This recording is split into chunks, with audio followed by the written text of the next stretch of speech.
18 April শনিবার 11 দলের উদ্যোগে রাজধানী ঢাকায় গণমিছিল। 25 এপ্রিল শনিবার সকল বিভাগীয় শহরে গণমিছিল, ঢাকা ব্যতীত। 1-1.5 মাসের মধ্যে একটা ফ্যাসিবাদী স্টাইলে, যার বিরুদ্ধে এতকাল ওনারাই বক্তব্য রেখেছেন, আমরা রেখেছি, সেই কাজ নিজেরাই শুরু করেছে। সচিবালয় থেকে শুরু করে একেবারে সিভিল অ্যাডমিনিস্ট্রেশনের অধস্তন পর্যন্ত সব সরিয়ে দিচ্ছে।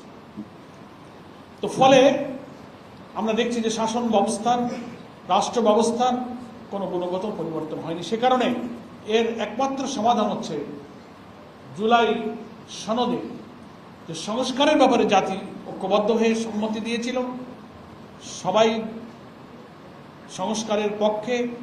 জুলাই সনদে আমরা স্বাক্ষরকারী যে দলগুলো ছিলাম, প্রত্যেকটি কথা জুলাই সনদের সব কিছুই পুরোপুরি বাস্তবায়ন করা ছাড়া এর যে আইনি ভিত্তি,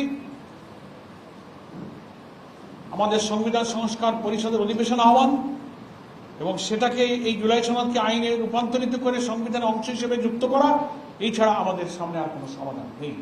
সেই জন্য সমাজের সাংবাদিক বন্ধুগণ, সেই গণভোটের গণরায় বাস্তবায়নের জন্য আমরা চলমান আন্দোলনকে এগিয়ে নিয়ে যাওয়ার জন্য আমরা পরবর্তী দফার কর্মসূচি আজকে ঘোষণা করছি, যা কিছুক্ষণ পূর্বে আমাদের শ্রদ্ধেয় শীর্ষ নেতৃবৃন্দ এই কর্মসূচির ব্যাপারে একমত পোষণ করেছেন। আমাদের এই আন্দোলন ইনশাআল্লাহ চলবে।